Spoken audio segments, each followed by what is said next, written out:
we're back in Terminal 1. Hindi pa pwedeng mag-print ng boarding pass kasi maaga pa.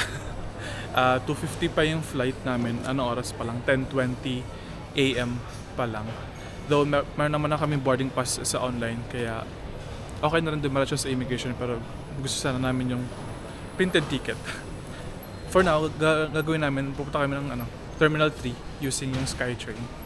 Never ko pa rin na-experience yun kasi kita mo yung vortex. Alam niyo yung vortex?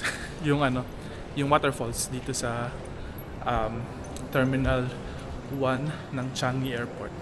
Ito na yung SkyTrain to Terminal 3.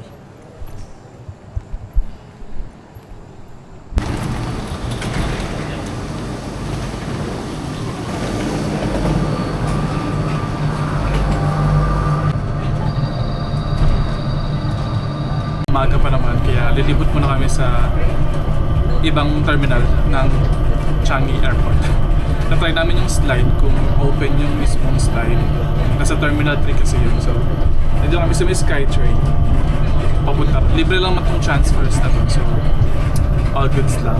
Tapos mamaya pupunta kami sa may Vortex, HSBC Vortex, yung parang waterfalls. Sa Terminal 1 lang din naman yun. So, doon muna kami sa slide. Walang reaction si JB.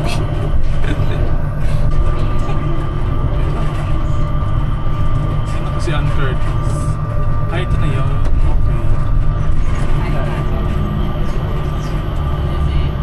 Okay, epic fail.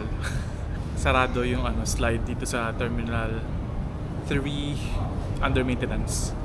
Babalik na kami dun sa Terminal 1 para